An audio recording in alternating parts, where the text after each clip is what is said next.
Hi friends, அத்விக்கு வந்து school leave விட்டாங்க. So அதனால் அம்மா வீட்டுக்கு வந்து கிளம்பிகிட்ருக்கோம்.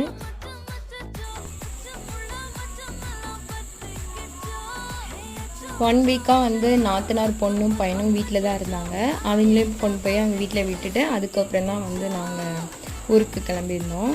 இங்கேருந்து ஆட்டோ புக் பண்ணி போய் ஸ்கை வாக்கில் போய் நடந்து போய் அங்கே பஸ் ஏறிட்டோம். நாங்கள் வந்து போகிறதுக்கு கொஞ்சம் நேரம் முன்னாடி மழை வந்து ஸ்டார்ட் ஆகிடுச்சு. அப்படியே மழை சொட்ட சொட்ட அந்த ஸ்கை வாக் அடியிலே நின்றுட்டு ஒரு ½ அன் ஹவருக்கு அப்புறம் தான் பஸ் வந்துச்சு. அதுக்கப்புறம் பஸ் ஏறி அவங்கள ட்ராப் பண்ணிவிட்டு அதுக்கப்புறம் நாங்கள் ஊருக்கு போகிறதுக்கு பஸ் ஏறிட்டோம். வீட்டுக்கு போகும்போதில் நைட் ஆயிடுச்சு. எங்கேயுமே வந்து ஸ்டாப் பண்ணவே இல்லை 1 to 1. ஸோ இறங்கினோன்னே பானிபூரி ஒரு பிளேட் சாப்பிட்டு வீட்டுக்கு வந்தாச்சு. இதோட கண்டினியூஷன் நெக்ஸ்ட் வீடியோவில் பார்க்கலாம்.